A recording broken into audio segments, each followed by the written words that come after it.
matters relating to the region as a collective. I'm now joined by Lesotho's Minister of Foreign Affairs and International Relations, and that is Lesego Mapoti. Thank you so much for joining us, sir. Thank you, Patricia. In short, we are now at the last part of the summit. It has been a very long week, especially for the ministers who have been here since Monday, if I'm correct. Just take us through perhaps what has stand out for you. Yes, you are quite right that Lesotho has been topping the charts of agenda of SADC. Yeah, on Monday we had two meetings which are very, very critical.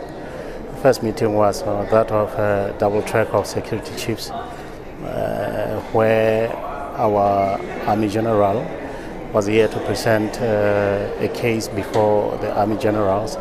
And immediately after that meeting was a double track of Ministerial Committee of the organ. This is where we made a decision regarding the plea that was made by Lesotho.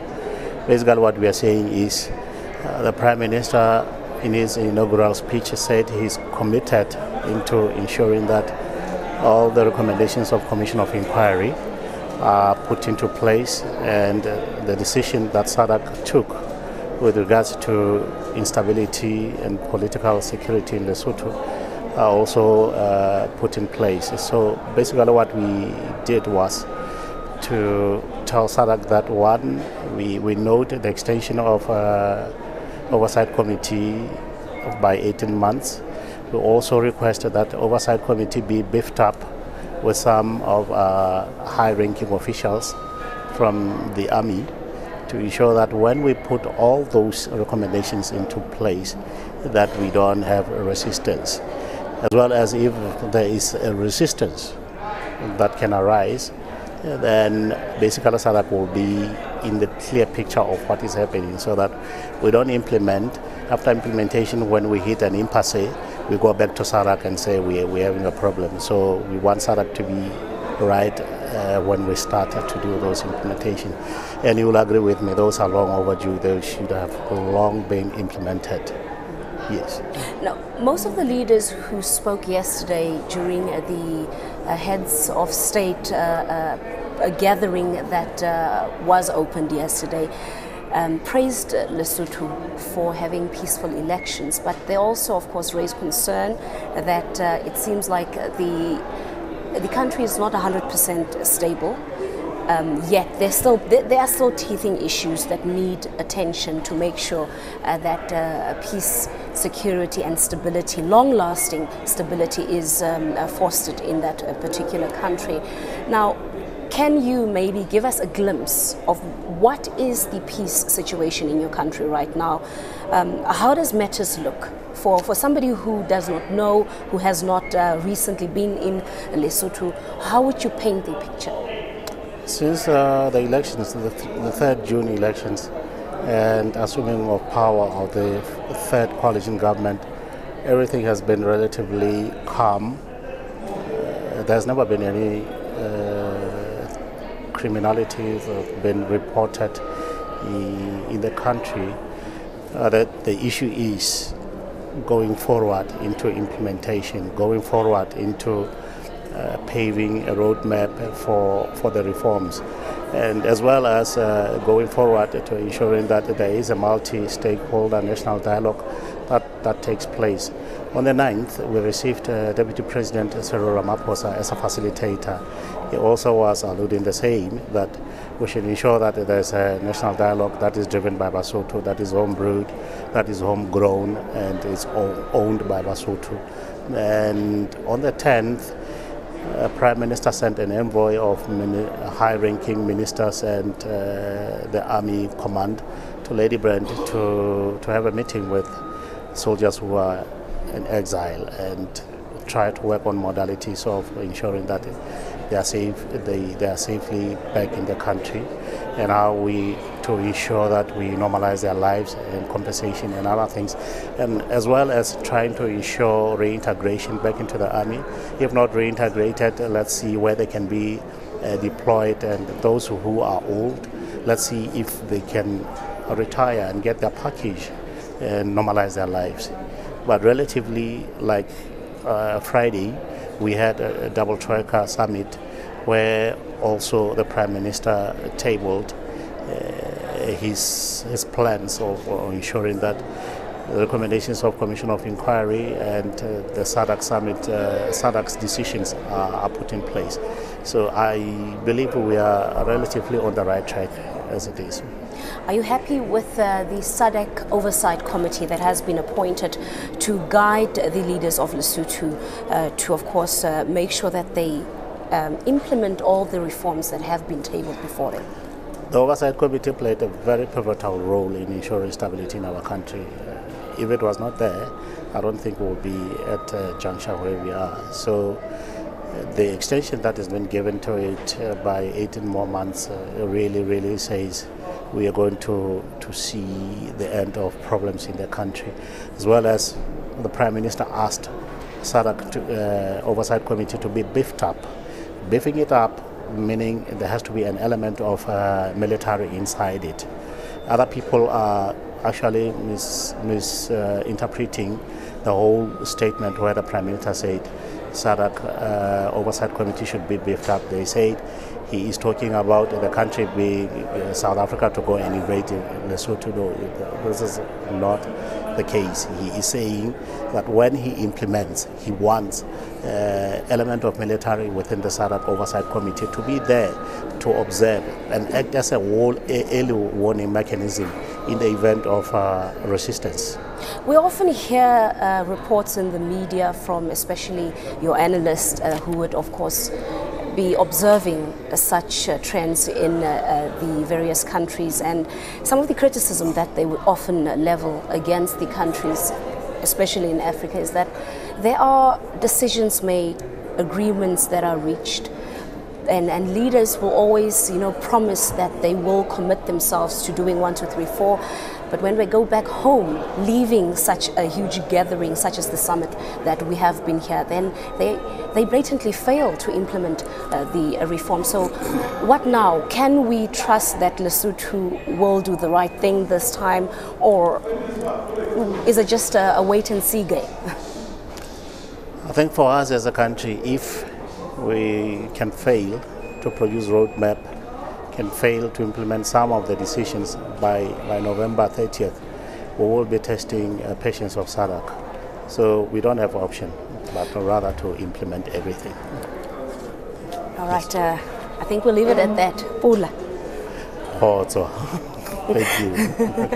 And that was, of course, Lesotho Minister of Foreign Affairs and International Relations, Lesego Makgothi, joining us. They're giving us a guarantee that the leaders of Lesotho are committed to doing the right thing to ensure peace, security and stability in the Mountain Kingdom. While we wait for other leaders to join us here and, of course, tell us what they have decided on their respective countries and how they view the SADC Summit, let's go to an ad break.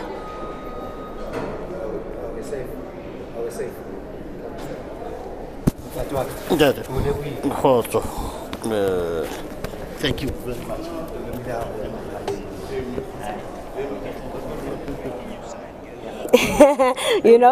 Hi sir, how are you? Okay. Welcome here. Aren't you a star? You're such a darling.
Welcome back. We continue with our discussions here at the SADC Summit, and we're now joined by the President of the Seychelles, and that is Mr. Danny Fo. Thank you so much for joining us. You are one of the speakers yesterday during the official opening of the Heads of State Summit that kicked off yesterday morning here. You had a long speech touching on a whole lot of other issues, referring to issues in your country, also spreading up to what happens in the region, what your vision is for the whole of SADC. And I think one of the things that stood out rather repeatedly was that you have a vision of unity, and that the leaders should work together, work harder to make sure that they put the interests of the people of SADC first, isn't it? Very much so. If you can just maybe elaborate more on that particular vision that you touched on yesterday. No, there is no other option. And as leaders, we are there to serve our people, the interest of our people. So they come first. We are not there to serve our own interests. So it is the interest of our people. And the unity of our people is very important. Apart from that, throughout the week we have seen a lot of burning issues that the leaders have touched on. Your main focus is the economy. Industrialization is what you put your focus on. What's your opinion on that, in terms of also seeing that there's a stronger inter-regional trade process that is rolled out in SADC? No, the real value of freedom, if it is not translated into the living standards of your people, there won't be meaning. So if you want to give the real meaning to freedom, we have to tackle the economy. So whilst we have taken time to deal with the socio-economic aspect of our regions by tackling the issues of education, of health, of housing, how do you substantiate that? How do you deal with the substance of development? So it is really a development issue. And how do you deal with that if you don't address the macroeconomy of our own countries? So we have been talking about the performance of our economies in this region. And in my view, it is important that we pay particular attention to the economy. And how do you do that? We need to look at the policies that we have in place, the fiscal policies that we have in place. So there has to be a level of balance in whatever we do. Because as government, we also put pressure on the economy when we look at the size of our expenditure. So we have to be careful in the management, in the economic management affairs of our own countries. So going back to your question, for us to tackle what matters for our citizens, it is important that we deal with the economy. Here we need to deal with agriculture, we need to deal with trade, we need to deal with commerce. In my own country, we address the issues of tourism. So when we are able to put in place the partnership between the private sector and ensure that the process of industrialization takes place, we'll be able to raise the level of regional integration. I say, and I will keep saying, that Africa today matters, but it is still being marginalized. The world needs to take cognizance that Africa represents tomorrow. We have the youngest population here in Africa. Now, if we are to give them the level of development in terms of education, health, human resource, we have the answers, we have the resources, but it's up to the management of the real management of our economies, and it takes transformative leadership to be able to address the real issues of our times. But there's still a lot of challenges in not just the continent, but the region that you are part of, that affect young people in particular, the youth. And we know that SADC has a lot of young people. It's a region that has, I think, the largest population of young people on the African continent.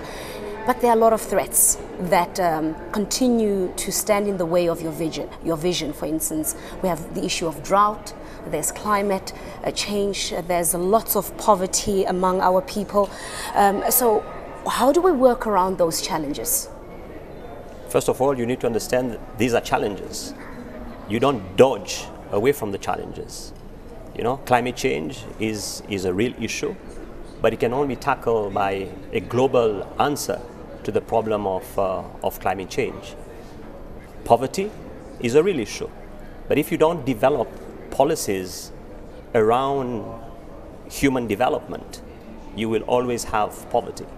So in our development discourse, we need to understand that for governments to be able to function, you know, what matters for our people should be central in our development agenda.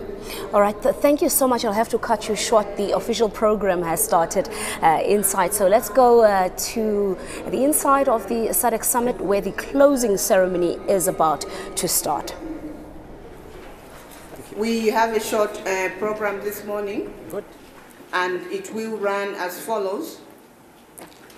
We will start with the swearing-in ceremony of the Executive Secretary of SADC and the Deputy Executive Secretary, and this will be followed by the signing in of legal instruments by the heads of state, and this will be followed by the closing statement by the SADC chairperson, His Excellency President Jacob Zuma, and then this will be followed by the vote of thanks to be delivered by the host of the next ordinary summit, the reading of the summit communique, playing of the national anthem, and that will be the end of the ceremony. So allow me at this point in time to call upon Justice Dunstan Malambo, Judge President of the Gauteng Division of the High Court of South Africa, to move to that table so that he can conduct the swearing-in ceremony. The swearing-in ceremony is being conducted following the extension of the contracts of the SADC Executive Secretary, Dr. Stekomena Lawrence Tax, and the Deputy Executive Secretary for Regional Integration, Dr. Tembinkosi Msongo, for their second-year term of tenure. So I will start by inviting the Executive Secretary of SADC, Dr. Stekomena Lawrence Tax, to proceed and be sworn in.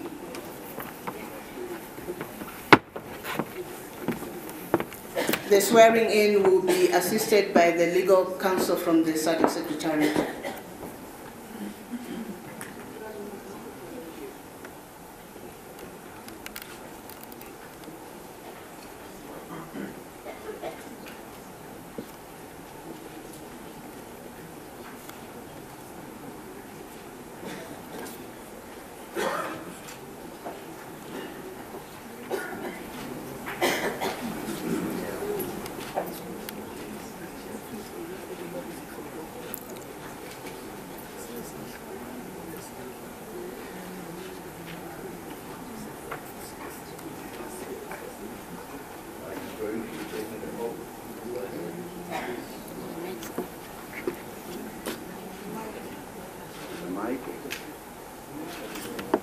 Yes.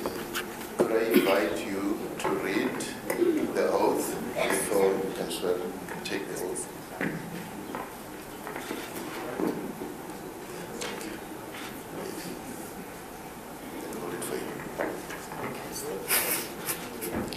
I, Stekomena Lawrence Tax, do solemnly swear that I will truly and honestly perform the functions of the High Office of the Executive Secretary of the Southern African Development Community SADC. I solemnly swear that I shall perform my duties and exercise my powers honorably, faithfully, impartially, and independently, according to the best of my knowledge and my ability. So help me God. Could I request you to, whilst holding the Bible, and raise your right hand high up and say again, so help me God? So help me God. Thank you. You can take a seat. Thank you. Could I request you to sign next to your name? Yes. At this point, I will invite the Executive Secretary to take a photo with the chairperson of SADC. Oh, the second. Yes. Sign them.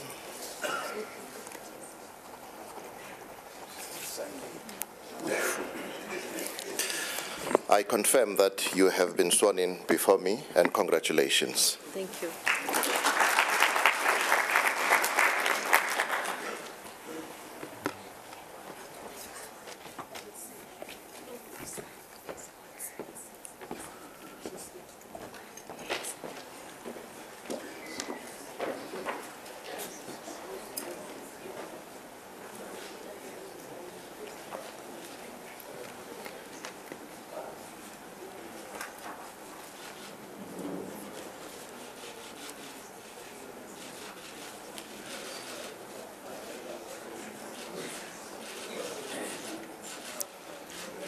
Thank you.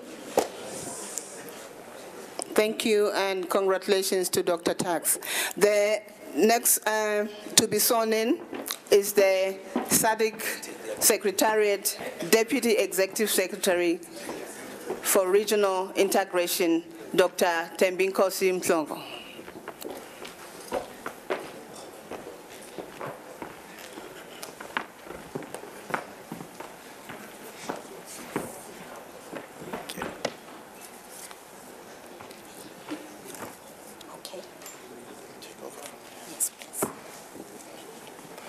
Dr. Mhlongo, you're going to take the oath, I presume? Yes. Thank you very much. Could I request you to read out the oath aloud? I, Thembinkosi Mhlongo, do solemnly swear that I will truly and honestly perform my functions as Deputy Executive Secretary Regional Integration of the Southern African Development Community, SADC. I solemnly swear that I shall perform my duties and exercise my powers honorably, faithfully, impartially, independently, and consciously according to the best of my knowledge and ability. So help me God. Could I request you to raise your right hand high up and say again, so help me God? So help me God.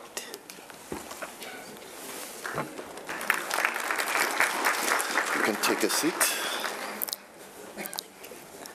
Again, after signing, I will invite the chairperson of SADC to have a photo session with the Deputy Executive Secretary for Regional Integration, Dr. Thembinkosi Mhlongo. Sign the second one.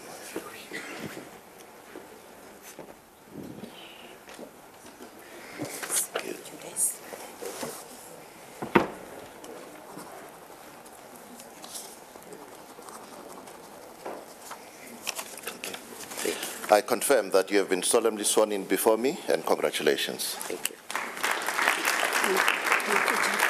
Thank you so much.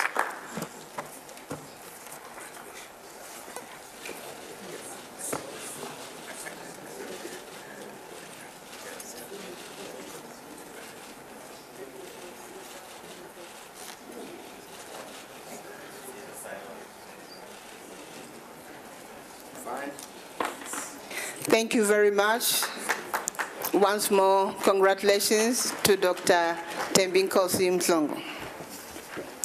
Next in the program will be the signing of legal instruments by the heads of state, and the following legal instruments are going to be signed.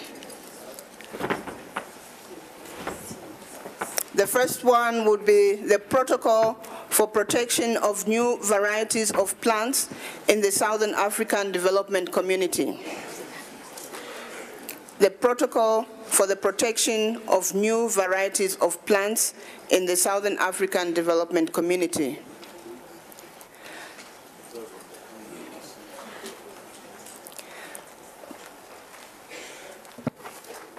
The next protocol will be an agreement amending the protocol on the extradition.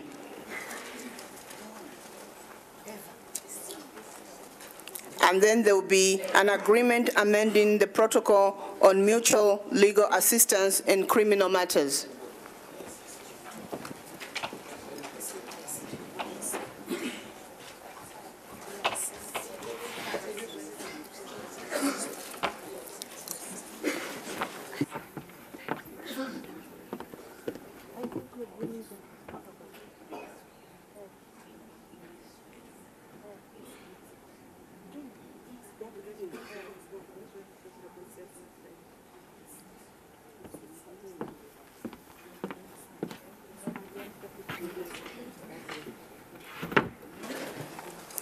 So the protocols that are being signed are in 3 languages.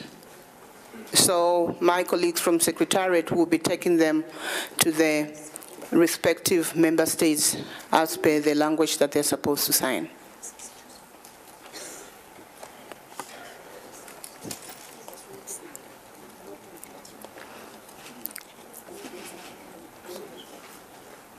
So that is the first protocol for protection of new varieties of plants in the Southern African Development Community that is being signed.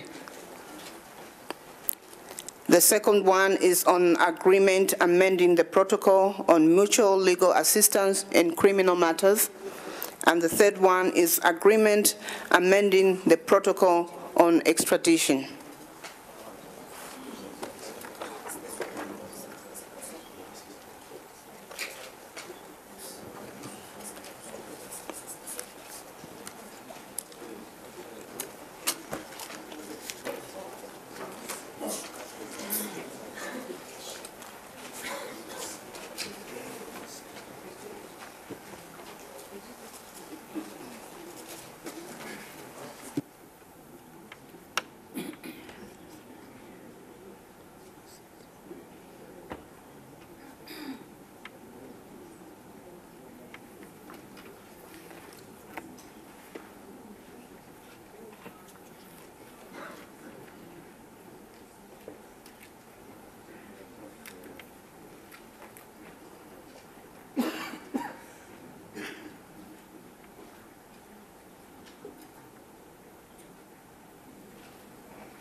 The technical team, is it possible we could have some music just to, in the background as we wait for the signing?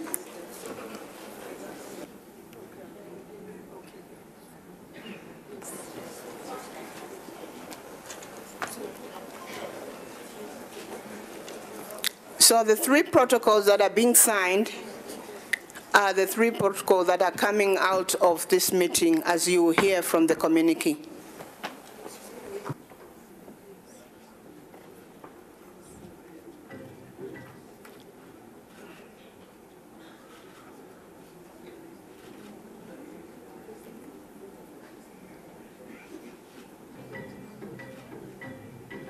That's better.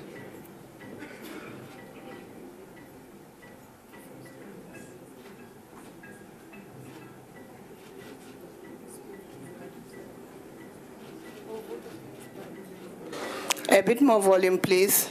Some of us take regional integration as a concept, that regional integration is a tool and is a very important strategy for development. In simple words, it's about economies of scales. The different member states, what they are required to do is to pool their resources together and implement projects which have bigger impacts and benefits to their member states.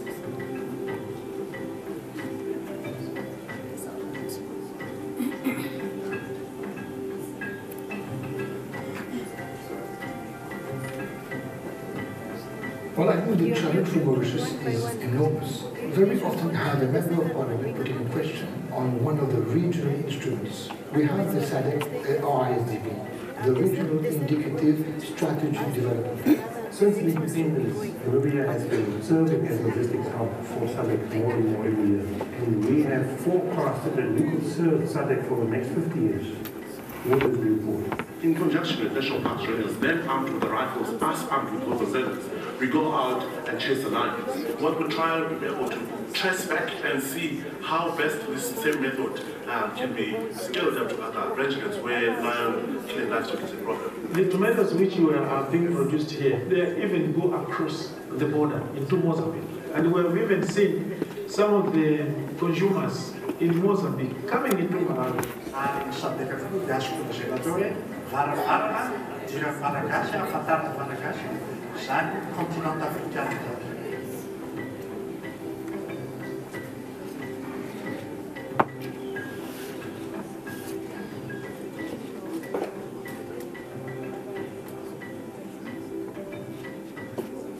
The implementation of SADC is not done by officials. It is to be done and is being done by the citizens. Extremely important to put people at the center of the project.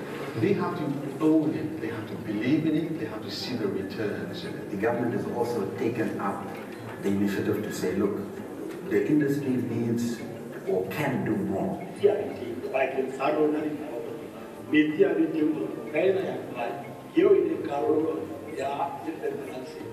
We realized that we needed to involve the community from the onset. We have a realistic shot that we can save the wetlands. They decided to set up a 3-kilowatt solar photovoltaic system on the roof of the school. This actually encourages students to go more towards green energy. The service bridge is almost finished, so they will really start the construction on the permanent bit. It's going to cut the standing time basically by 3 or 4 days. Before there was development in this town, we used to fetch water from the river, the Zambezi River, at the border there. So when the development came into it was the miracle. So what is required is everybody to be committed to regional integration. And the commitment should not just be saying that I'm committed. We need also to implement regional integration. And this needs to be done by all of us. Short of that, regional integration will either remain a theory or benefits will be accrued very slowly compared to if we come together and say, yes, regional integration is the way to go and rally behind it.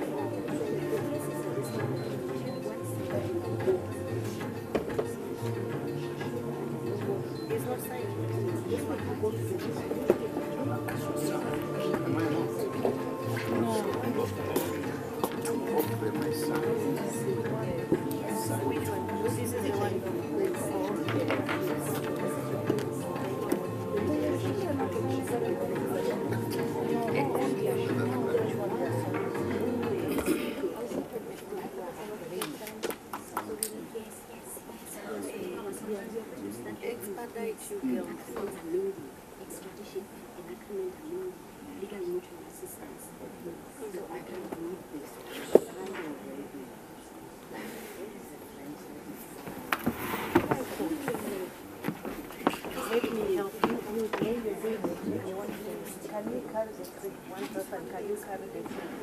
You carry the three and the pen. You wait in the one side and then you move. Otherwise, you are going to see the whole state. Exactly.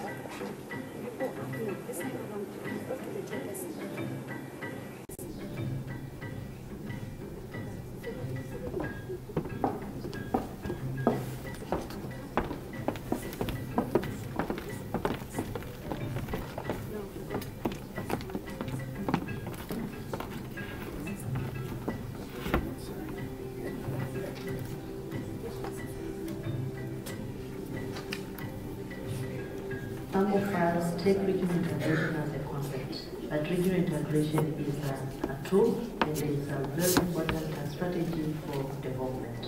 In simple words, it's about economies of scale.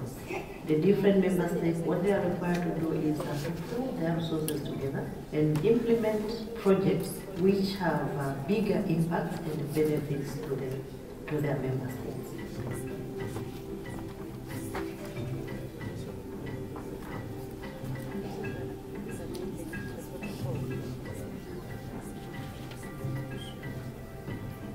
Well, I think the challenge for Mauritius is enormous. Very often have a member of parliament putting a question on one of the regional instruments. We have the SADC RISDP, the Regional Indicative Strategic Development Plan. Since independence, Namibia has been serving as a logistics hub for SADC more and more every year.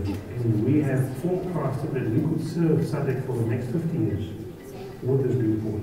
In conjunction with national parks rangers, them armed with the rifles, us armed with overzealous, we go out and chase the lions. What we're trying to be able to trace back and see how best this same method can be scaled up to other rangelands where lion killing livestock is a problem. The tomatoes which are being produced here, they even go across the border into Mozambique. And we've even seen some of the consumers in Mozambique coming into Malawi.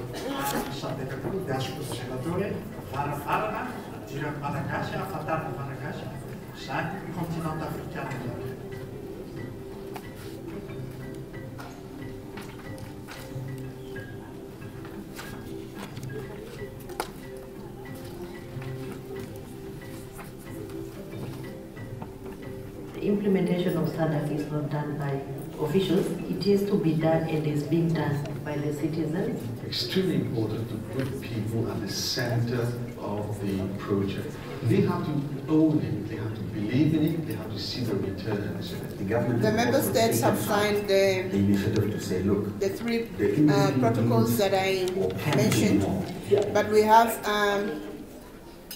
Zambia is also signing an agreement amending the protocol on gender and development.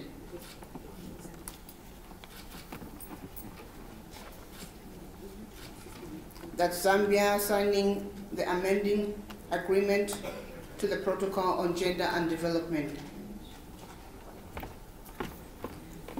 We also have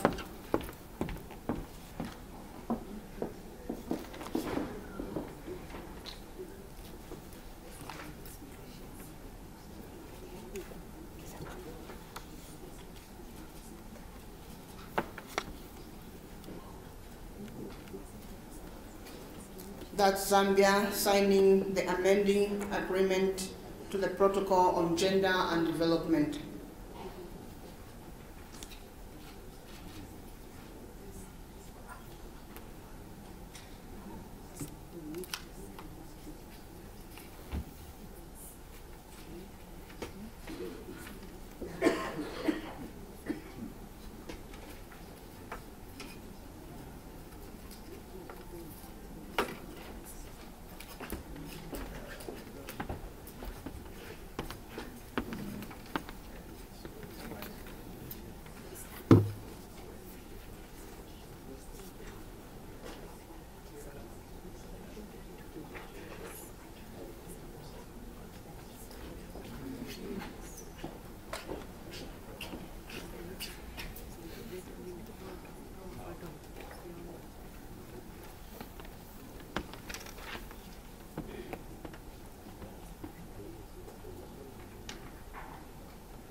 The heads of state are still signing.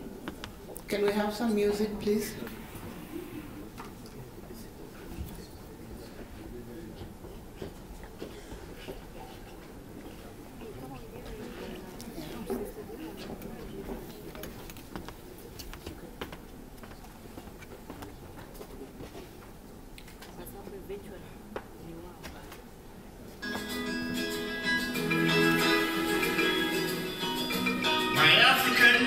Africans for the world. SADC. We are the Irish. Let's jointly lift up our burden.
Are we done with the three?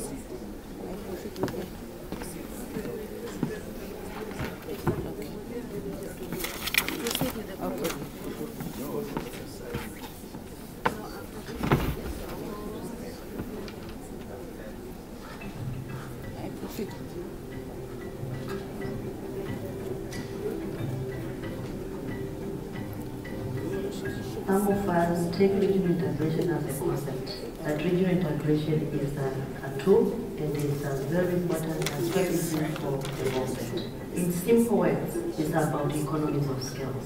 The different member states, what they are required to do is to put their resources together and implement. Okay, the last signing of legal agreements is the protocol on tribunal in SADC, which has been signed by Mauritius, and also the agreement amending the protocol against corruption, again being signed by Mauritius. Very often have a member of parliament putting a question on one of the regional instruments. We have the SADC RISDP, the Regional Indicative Strategic Development. So the Republic of Mauritius is signing the protocol on the protocol on tribunal in SADC and the agreement amending protocol against corruption being signed by the Republic of Mauritius. Trace back and see how best this same method can be scaled up to other arrangements where lions the methods which are being produced here, they even go across the border into Mozambique. And we have even seen some of the consumers in Mozambique coming into Mozambique.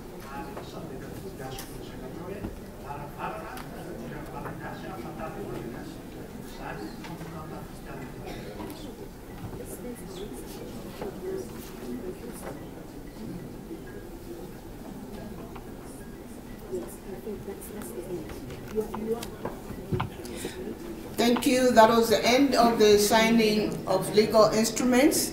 The next on the program, I'll now call upon the chairperson of SADC, His Excellency President Jacob Zuma, to give us his remarks.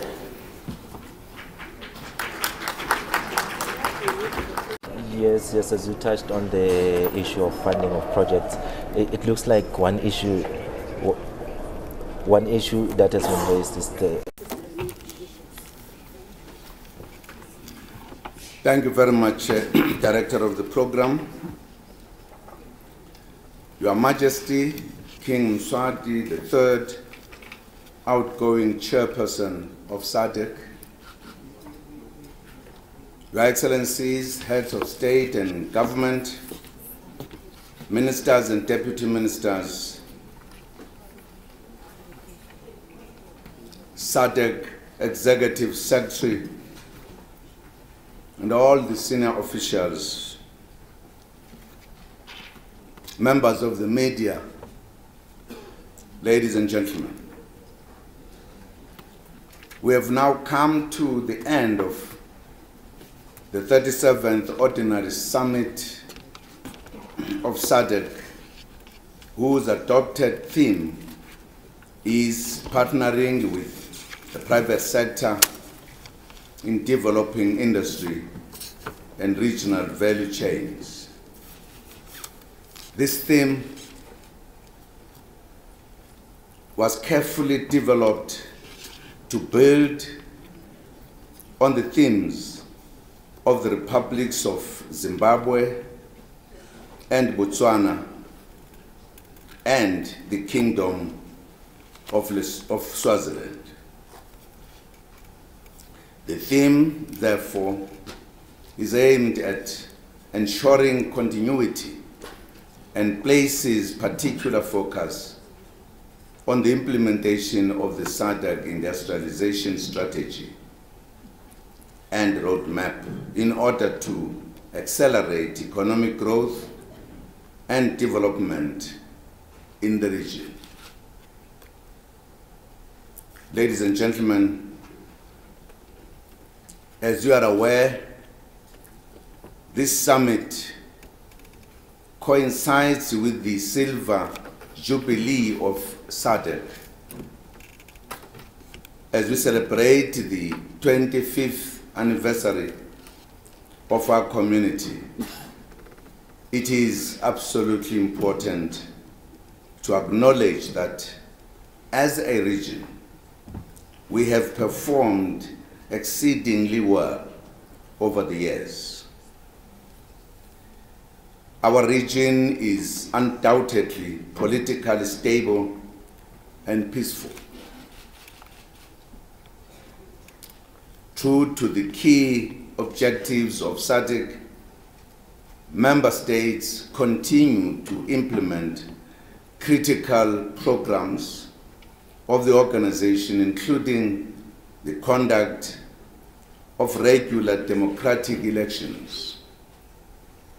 We continue to be guided by the principles of sovereign equality of member states, solidarity, peace and security, human rights, democracy, and the rule of law.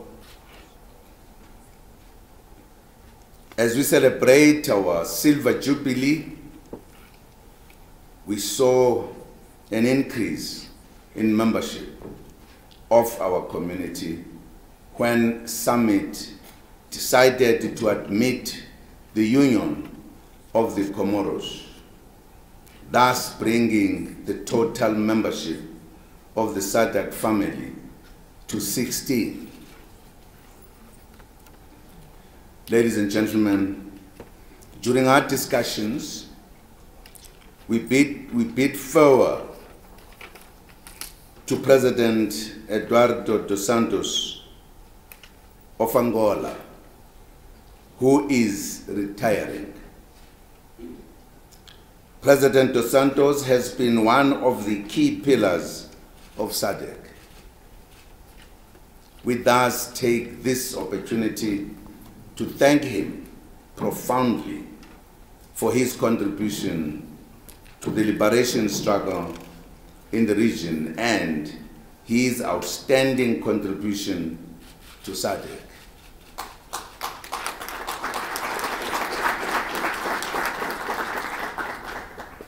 We wish him good health in his retirement.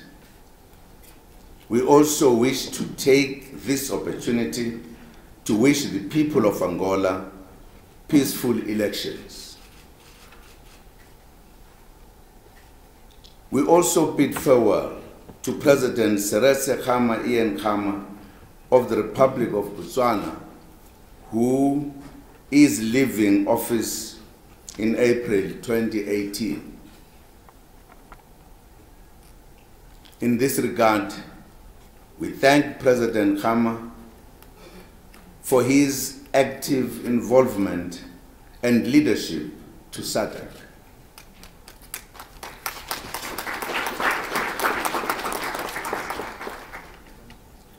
We will always remember his leadership of SADC during 2015-2016.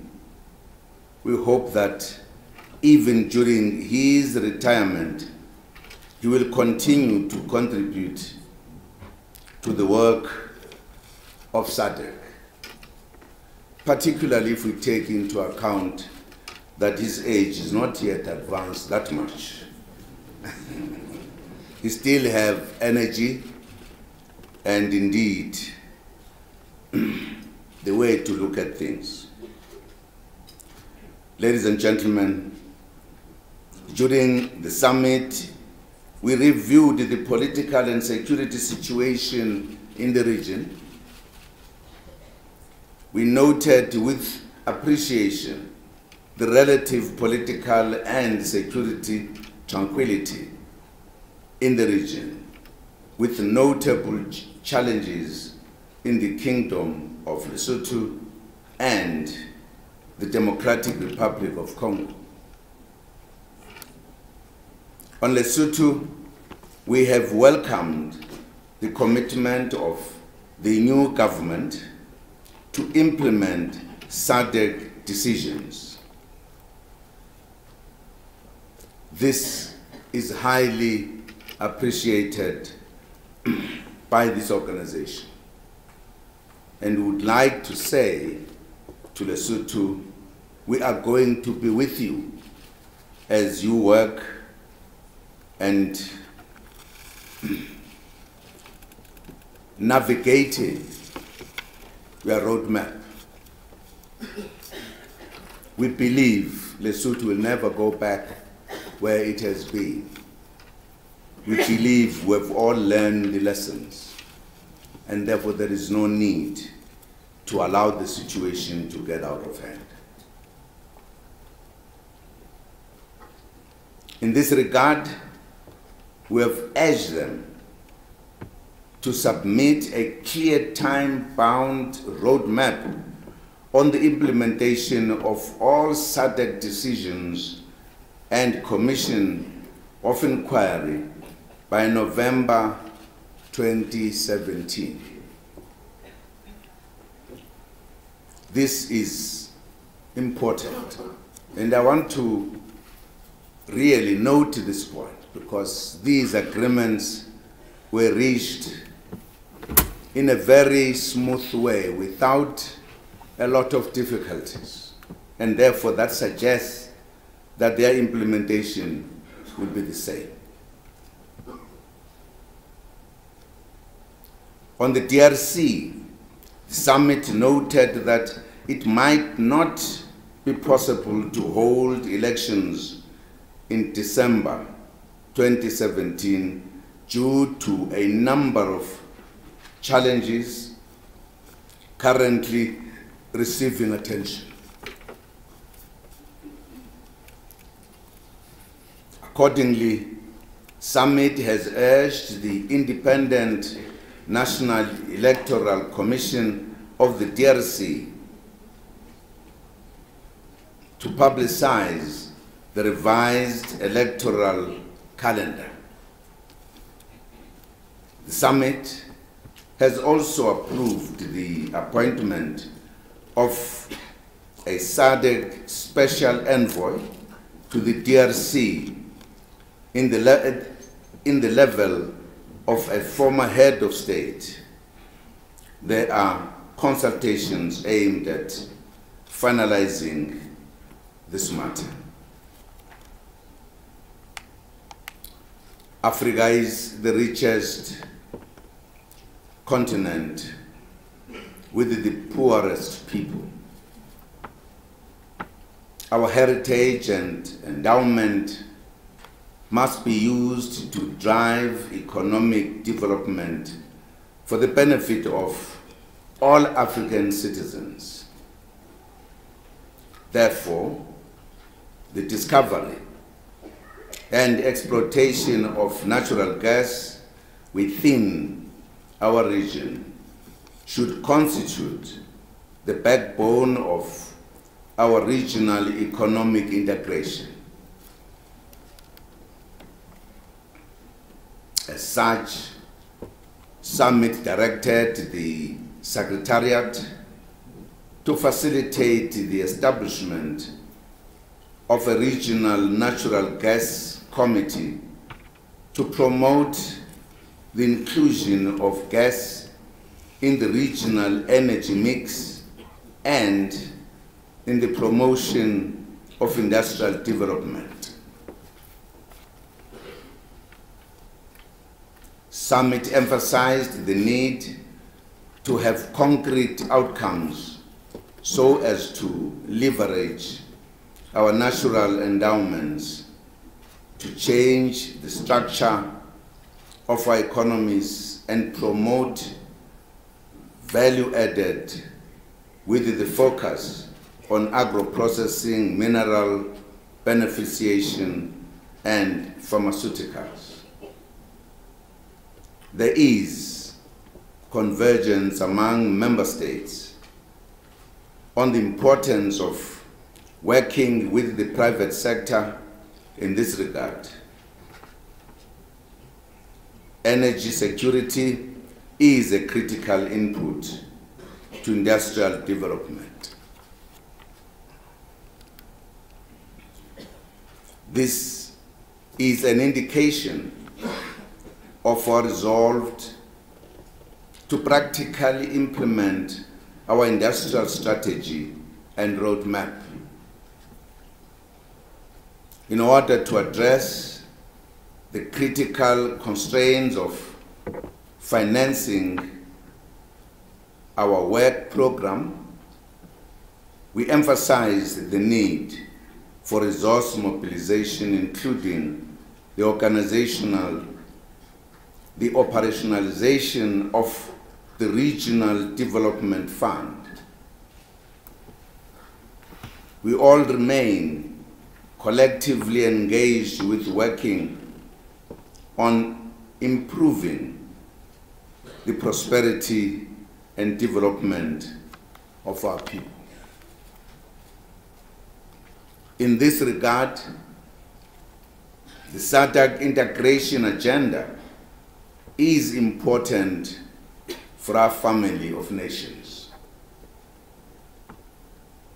The vision of a connected and prosperous African continent, the Continental Free Trade Area, should find expression in the work of the COMESA, EAC, SADC, tripartite,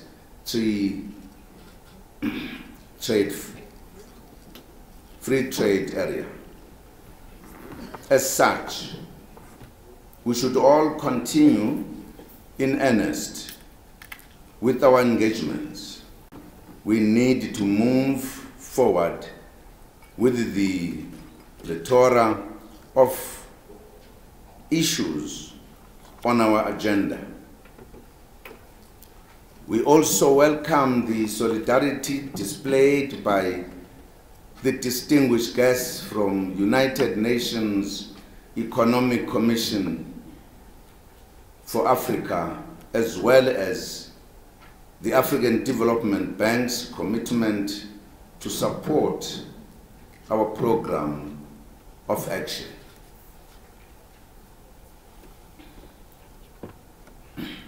I must underline that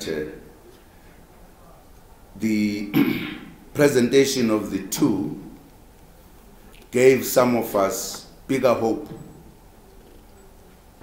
particularly when it came to very concrete things. I think the president of the African Development Bank was very clear about the bank mobilizing the resources to help us implement our plans.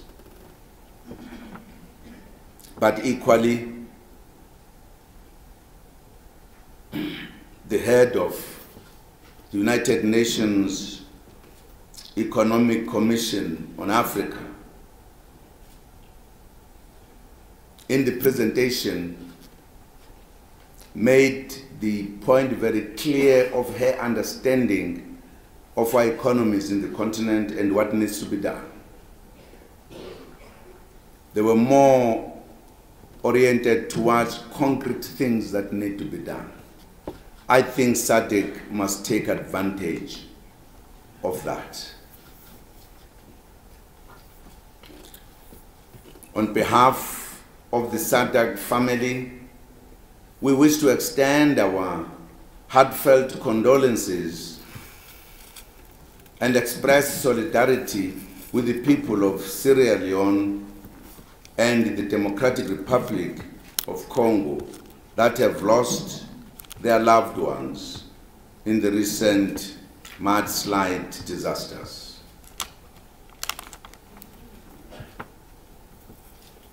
Before I conclude, I wish to express my gratitude to His Majesty King Mswati III, the outgoing chairperson of SADC, for valuable contribution and leadership during the period he presided over our organization. He has made our work much easier. In the same vein, I wish to thank the Republic of Botswana as the outgoing member of the Troika of the Summit and congratulate the Republic of Namibia as the incoming chair of Summit. Regarding the organ Troika, I wish to thank the Republic of Mozambique, as outgoing member, and congratulate the Republic of Zambia as the incoming chair of the organ Troika. I also wish to thank the SADC Secretariat under the Executive Secretary, Dr. Tex, and the deputies for their professionalism and support.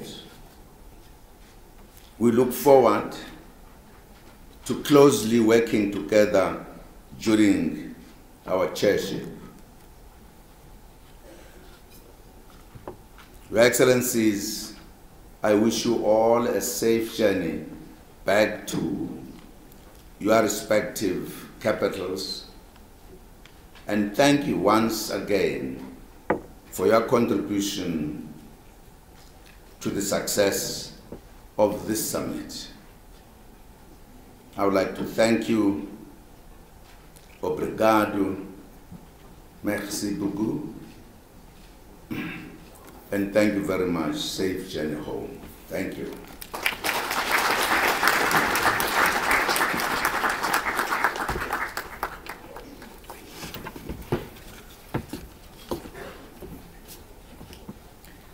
That was the SADC chairperson giving us his statement.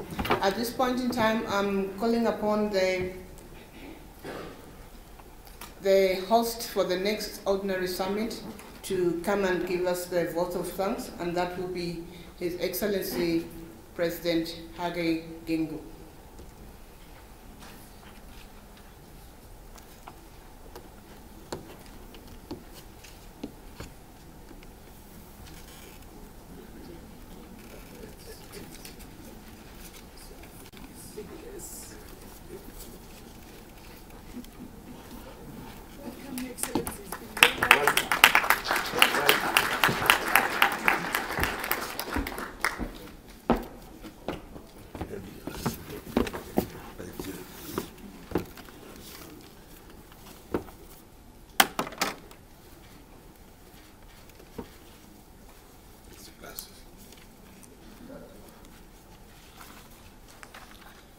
Your Majesty King Swati III of the Kingdom of Swaziland and outgoing chairperson of SADC, Your Excellency Mr. Jacob Zuma, President of the Republic of South Africa, and our new chairperson of SADC, Your Excellencies, Heads of State and Government, Honorable Ministers, Her Excellency Sir Commander Lawrence Tax, Executive Secretary of SADC,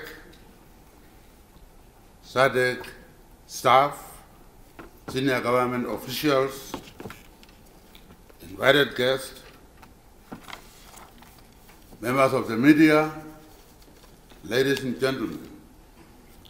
On behalf of the SADC heads of state and government, and indeed on my own behalf, I'm honored to express our collective thanks to you, Comrade President Jacob Zuma, the government, and the people of the Republic of South Africa for the traditional warm hospitality extended to us and our delegation since our arrival in this historic city of Tshwane.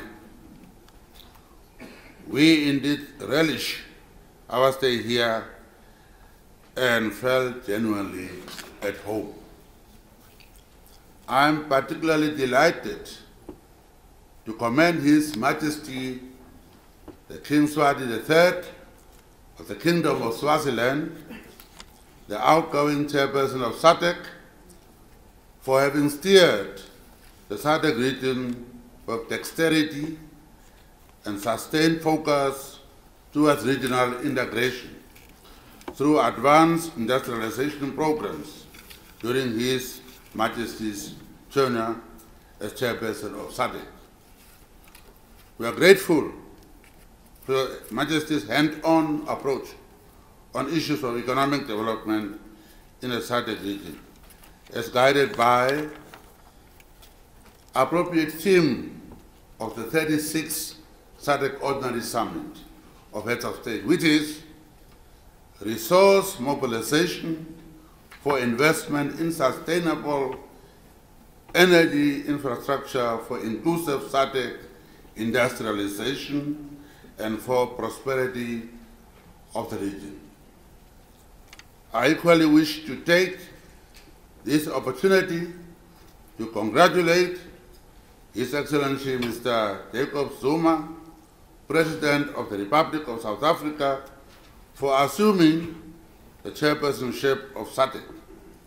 Your Excellency, we are confident that under your able leadership, implementation of SADC programs will be successfully undertaken in order to advance regional integration and improve the living standards of SADC citizens. The choice of the theme of this year's summit, quote unquote, partnering with the private sector in developing industry and regional value chains, is a clear testimony of South Africa's commitment to the development of the SADC region through partnership with private sector. It is very clear that this year's theme builds on the recent summit themes and focuses on implementation of the SADC industrialization strategy and roadmap in order to accelerate economic growth and development in the region. As was alluded to by Dr. Songwe of UNECA during her remarks, there is an increased recognition in other regions of Africa and beyond the borders of Africa that SADC is a cohesive, well-run regional economic bloc that could set the tone for African-wide regional integration. However, there are some legitimate expectations among the peoples of SADC member states that the presence of SADC should be felt among the communities through implementation of our development projects, such as infrastructure development and many others.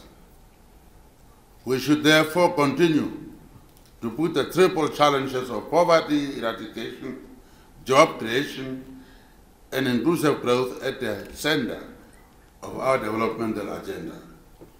As we develop and refine our policy responses, let us be guided by the notion, as postulated by Joseph Stiglitz, that inclusive and shared growth is a policy choice. Therefore, whether it is industrialization, financial sector deepening, promotion of the blue economy, or any other matter, let us be inclusive in our approach. We in Namibia believe that inclusivity spells peace and harmony, whereas exclusivity spells conflict and disaster.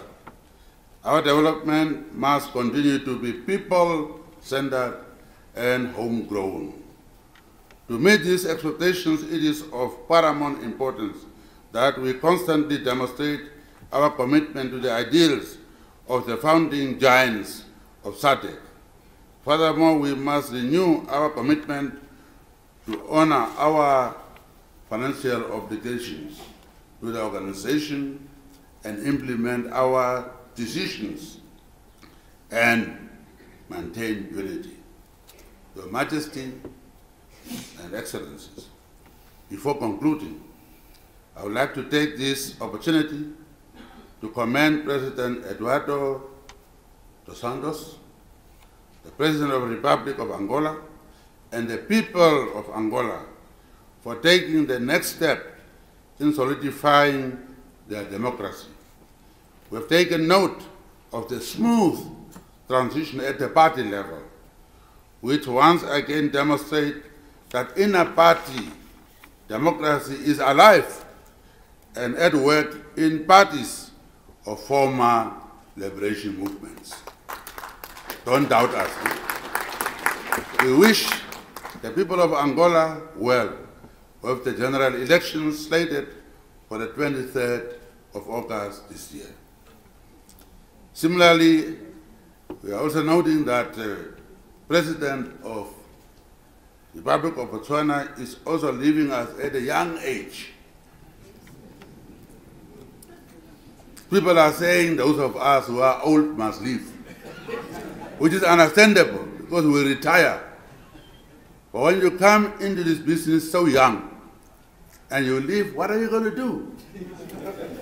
However, tell the President we'll count on him. We are also going to use his talents, and we're going to miss his jokes, which are made in a joking way, but very serious ones. So please tell him we are waiting, we are going to use it. We'd like to thank also the SADC Secretariat, Your Excellency, for having been sworn in just now, because we have trust in you.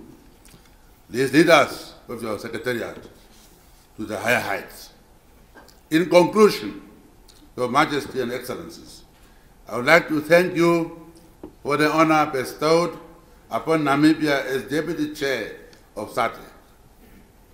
In this regard, I extend my invitation to Your Majesty and Excellencies to come to Namibia for the 38th SADC Ordinary Summit of Heads of State and Government in 2018. The people of Namibia are looking forward to welcoming you to the land of the brave. I thank you.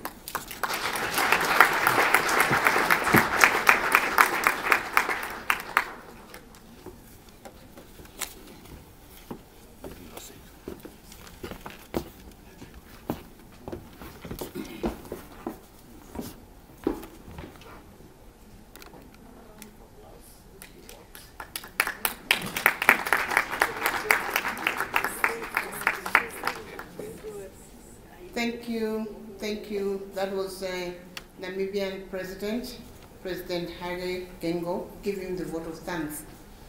We're getting closer to the end of the closing ceremony of the 37th SADC Summit of Heads of State. At this point, I'll now invite the Executive Secretary of SADC, Dr. Stekomena Lawrence, to present the communique. Dr. Tax.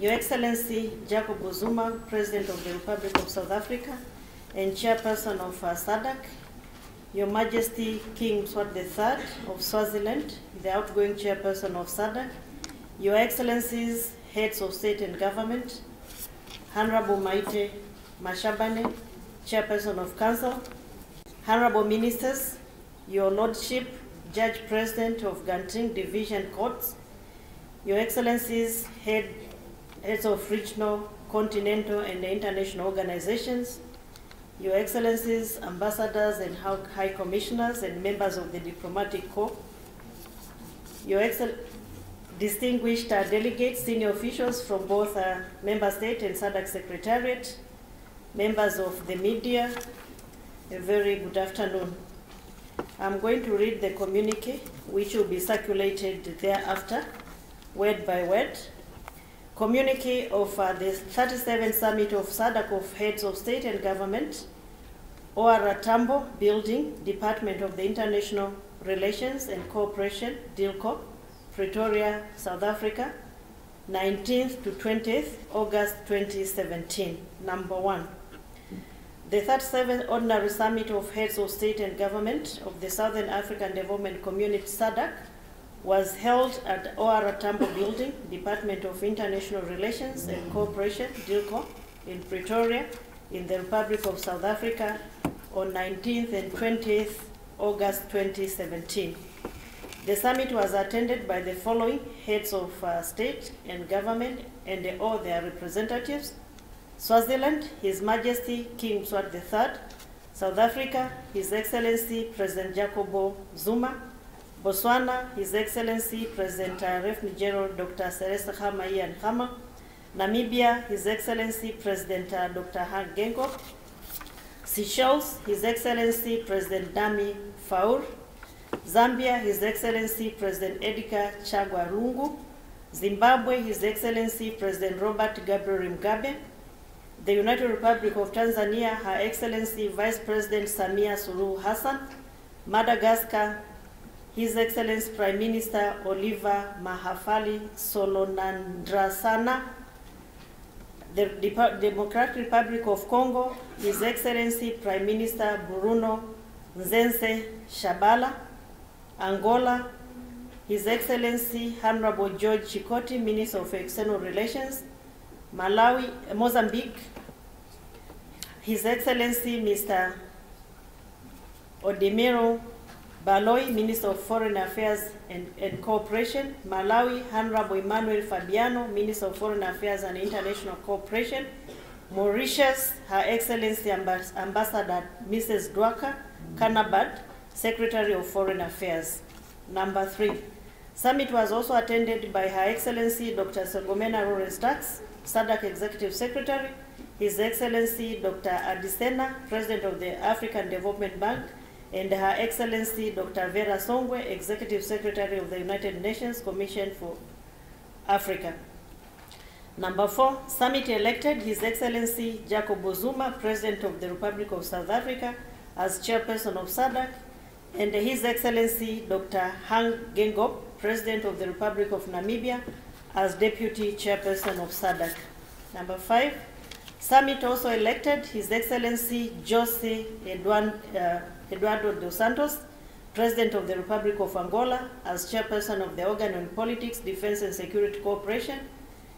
President dos Santos is still in office, so I'm just clarifying because we are also bidding him farewell. And elected His Excellency Edgar Lungu, President of the Republic of Zambia, as incoming chairperson of the organ. Number 6, summit endorsed the 37th summit theme, namely partnering with the private sector in developing industry and regional value chains, as the 2017 summit theme. Number 7, summit urged member states to operationalize the 2017 theme through implementation of projects which are in line with the focus area of agro-processing, mineral beneficiation, energy, pharmaceutical, boosting skills to enhance regional integration, and create a mechanism for the involvement of the private sector. Number 8, summit directed that a regional natural gas committee be constituted to promote the inclusion of gas in the regional energy mix for industrial development. Number 9, summit commended the outgoing chairperson, His Majesty King Mswati III of the Kingdom of Swaziland, for his exemplary leadership during his tenure and for convening a very successful investment forum on energy and water projects. Number 10, summit noted progress made in the operationalization of the SADC University of Transformation and urged member state ministers responsible for education and training, science and technology, and innovation to expedite the finalization of the preparatory work for the operationalization of the university. 11, summit urged member states to speed the process of operationalizing the SADC Regional Development Fund in order to support this industrialization agenda. 12, summit noted progress in the implementation of the industrialization strategy and roadmap 2020-2063, and specifically in profiling of value chains in the 3 priority sectors of agro-processing, mining, and the pharmaceutical, and urge member states to keep the momentum and actualize the identified value chains. 13, Summit commended the South African government for convening a successful SADC Industrialization Week. Summit noted the outcomes of the Industrialization Week and urged member states to operationalize the outcomes by partnering with the private sector in developing industry and the value chains. 14, Summit noted the improvement in the overall 2017-2018 food security situation in the region and urged member states to take measures to improve storage facilities in order to minimize post-harvest losses and they put in place contingency plans.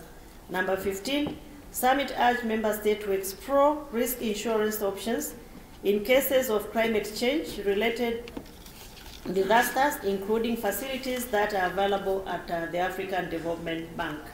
16, Summit approved the protocol on protection of new varieties of plants in the SADC region, which will provide for the establishment of an effective system of plant variety protection, promote the development of new varieties of plants for the benefit of the region and the protection of the breeders' rights.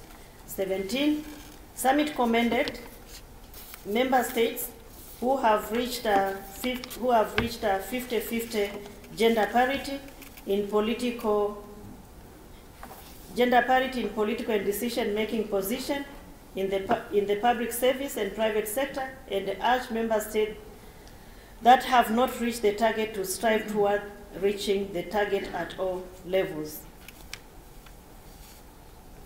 I'm reminded, sorry, forgive me, Your Excellencies, that I skipped the Kingdom of Lesotho. In those who attended, I'm deeply sorry. Just to add that the summit was also attended by the Right Honorable Prime Minister, Thomas Tabane of the Kingdom of Lesotho. Sorry, Right Honorable Prime Minister, for having skipped your name in the list. Number 17, Summit commended member states who have, number 18, Summit also noted that HIV and the AIDS remain a major challenge affecting significant numbers of young people, predominantly females, and that the high prevalence of HIV and AIDS is exacerbated by drug abuse. Summit directed the Secretariat to urgently develop a comprehensive regional strategy to deal with drug abuse and cyber crime. 19, Summit congratulated the new coalition government of the Kingdom of Lesotho following elections on the 3rd of June 2017 and urged the new government of the Kingdom of Lesotho to expedite the implementation of all SADC decisions. In this regard, the Summit urged the government of Kingdom of Lesotho to develop and submit a roadmap on the implementation of SADC decisions with concrete, clear milestones and deliverables, and to report progress at the next meeting of the Double Tracker Summit to be held before November 2017. 20, Summit approved the extension of the tenure of the Oversight Committee to continue acting as an early warning mechanism and to monitor and assist the Kingdom of Lesotho to implement SADC decisions.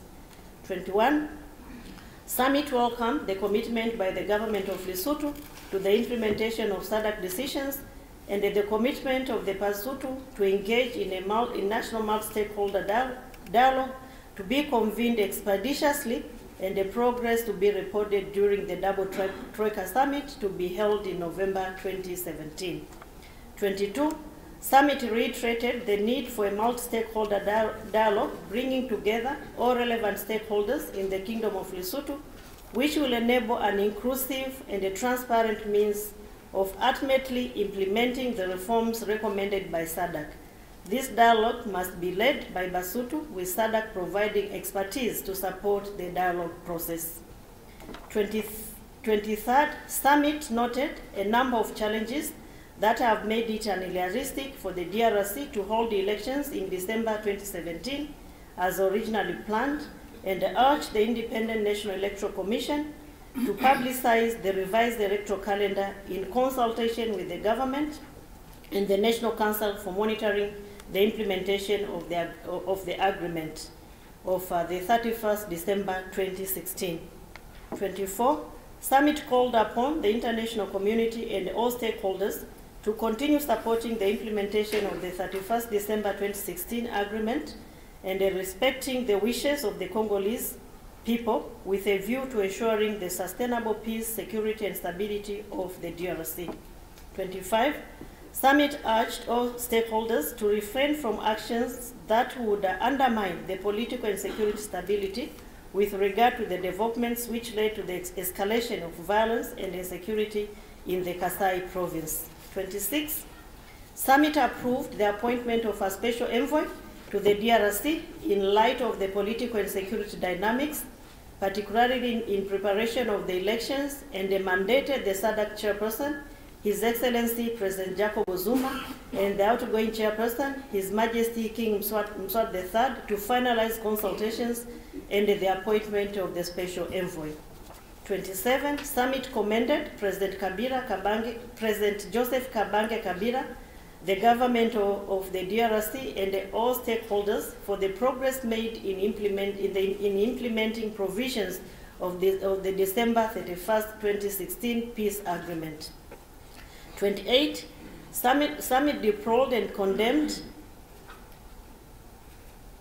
the extra-continental interferences in African Union member states' affairs, in particular the unilateral practice of targeted sanctions against Congolese personalities by non-African organizations and countries in conflict with the principles of sovereignty of state and non-interference, and called upon this organization to withdraw the sanctions and to avoid taking such measures in future by promoting dialogue and mutual respect. 29, Summit admitted the Union of Comoros as a new member of SADC and noted that the assessment of Burundi is a work in progress. 30, Summit was concerned that colonization of the continent is yet to be eradicated. In this regard, Summit approved the convening of a SADC Solidarity Conference with Western Sahara, after whose outcomes will be shared with the African Union Commission. 31, Summit reaffirmed SADC support and the recognition of the importance of the reforms at the African Union, and emphasized the importance of complying with the African Union Constitutive Act and the African Union guiding rules and procedures while carrying out the reforms. Further, the reforms that are contrary to the Constitutive Act should be implemented once the Constitutive Act has been amended. In this regard, Summit mandated the chairperson of SADC, His Excellency President Zuma, to submit the position of SADC on African Union reforms to the chairperson of the African Union. 32, Summit commended His Excellency Dr. John Pombe Joseph Magufuli, the President of the United Republic of Tanzania, and the outgoing chairperson of the Organ on Politics, Defense and Security, for the outstanding leadership and sterling job done during his tenure. 34, Summit commended President Jose Eduardo dos Santos for his outstanding leadership in SADC, and they also commended His Excellency Lieutenant General Dr. Seretse Khama, the President of the Republic of Botswana, for his active involvement and exemplary leadership to SADC.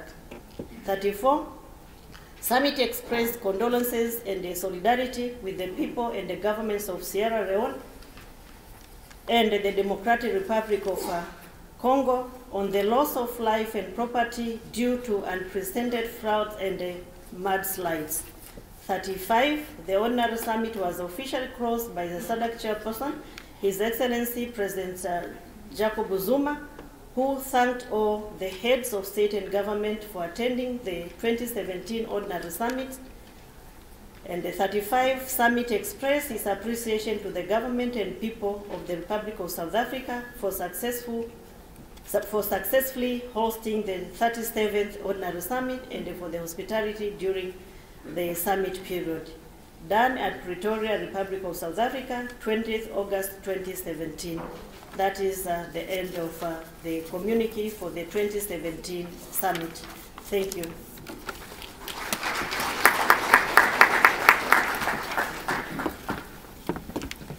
Thank you very much, Executive Secretary, for the the communique, that is what we have done as our last issue.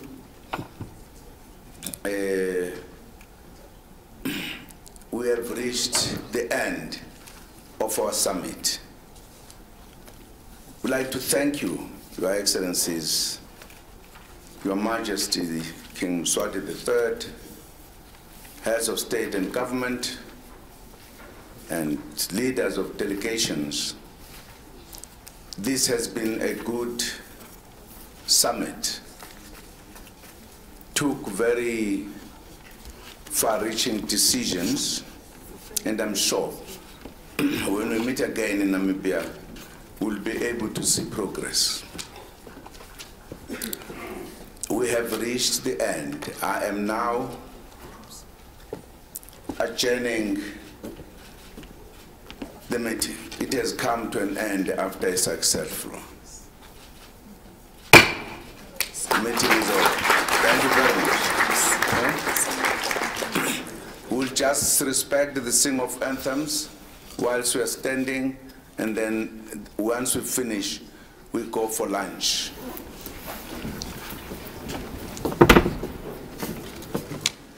Shall we all rise for the anthem?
Thank you. You may be seated. And this is how we're going to go out. We'll start with the first spouses. May the ushers please lead the first spouses, and they will be followed by the heads of state and government. The rest remain seated.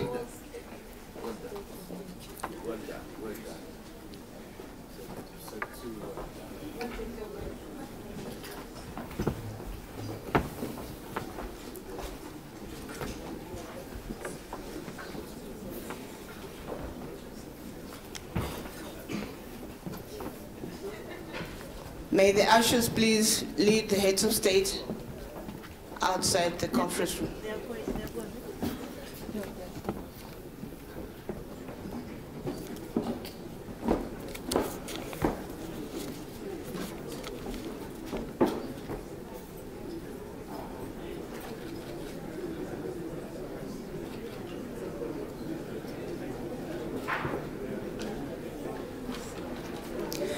Members of the press, all the speeches and the communiques have been printed. You get them at the media center. Thank you. The communique is being distributed at the media center.